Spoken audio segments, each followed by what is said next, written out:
have discussed about the safe use of internet and social media. What do you understand by this? I understand that sometimes especially during the time of adolescence, hormonal changes taking place in human body. Due to this, human beings' mental and physical health affected, and at that moment, he or she could do something which he do not want actually. Earlier we have discussed about health, nutrition and cleaning. What do you understand by this? हमें स्वास्थ्य का बहुत अच्छी तरीके से ख्याल रखना चाहिए, शुद्ध खाना चाहिए, मतलब जैसे डाइट कैसी लेनी चाहिए? डाइट मतलब हरी हरी सब्जी, balanced diet. Balance diet. In SSWP program we have discussed about the mental health during adolescence. What is this?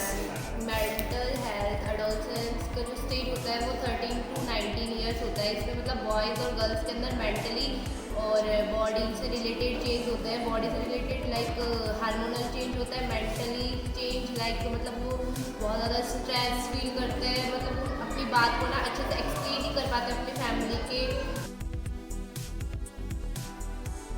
Hello Devanshi. Yes ma'am. We have discussed about the changes in emotional behavior during adolescence. Yes ma'am, इसमें जो changes होते हैं वो body में बहुत ज़्यादा हो जाते हैं, मतलब 13 to 19 की एज में।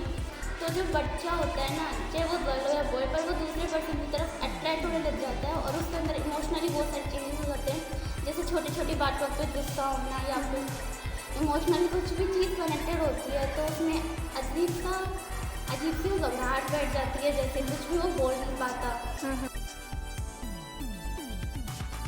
Hello Anushka. Hello ma'am. Anushka, in SSWP program we have discussed about the management of misuse and elements. What do you understand by this?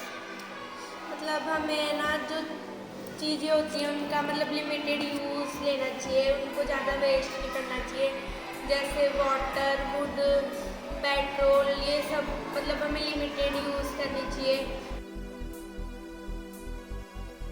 Hello Sejal. Hello ma'am. Sejal, we have discussed about gender equality. Do you know about this? Yes ma'am, इसका मतलब होता है कि है ना लड़कों और लड़कियों को ना इक्वल मानना चाहिए, मतलब कि हाँ मिलना चाहिए ना। और हमारे टीचर ने भी हमें समझाया है कि लड़कों और लड़कियों को एक समान करना चाहिए, जैसे कि हमारे टीचर्स किसी भी एक्टिविटी में बॉयज़ को पार्टिसिपेट करने देते हैं, वैसे ही हमें गर्ल्स को भी करने देती है शायद। Hello Yati. Yati, in SSWP program we have discussed about mutual understanding during adolescence.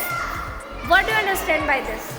Ma'am, जैसे जैसे हम बड़े होते हैं ना मैम, वैसे वैसे हमारी आदतों में चेंज होता है मैम। और मतलब मैंने ये भी देखा है कि हमारी क्लास में, मैं इस स्कूल में 5 साल से पढ़ रही हूँ, प्रेजेंट टाइम में 8th क्लास में हूँ।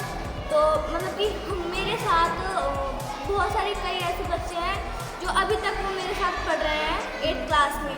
तो मैम जैसे मैं देखती हूँ कि वो जो बच्चे हैं ना, हमारे बीच में झगड़ा भी होता है, पर फिर कभी कभी बहुत तेज से भी हो जाता है, फिर सॉल्व भी हो जाता है। Hello Akshita. Akshita, we have discussed about reproduction and HIV.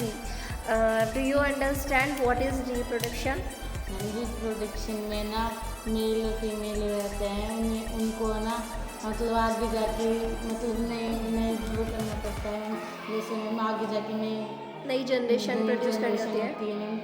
जैसे मैम प्रेगनेंसी में ध्यान रखना चाहिए मैम, है ना अच्छे से। और मैम ये अमूमन में नहीं होता है, सब में होता है, ये पेड़ों में भी होता है, एनिमल्स में भी होता है, और सारी लिविंग थिंग्स में होता है। लिविंग थिंग्स में होता है। जैसे गाय एक बछड़ी को जन्म देती है। Akshita, we have discussed about HIV also. What is HIV? Ma'am ये HIV है ना संक्रमण रोग है, ये मेल फीमेल को हो जाता है। मेल फीमेल को सेफ कॉन्टैक्ट रखना चाहिए। कॉन्टेक्ट किस टाइप का? मैम फिजिकल कॉन्टैक्ट रखना चाहिए मैम। अच्छा, फिजिकल कॉन्टेक्ट सेफ रखना चाहिए। हाँ। Okay, nice information Akshita, thank you. Thank you.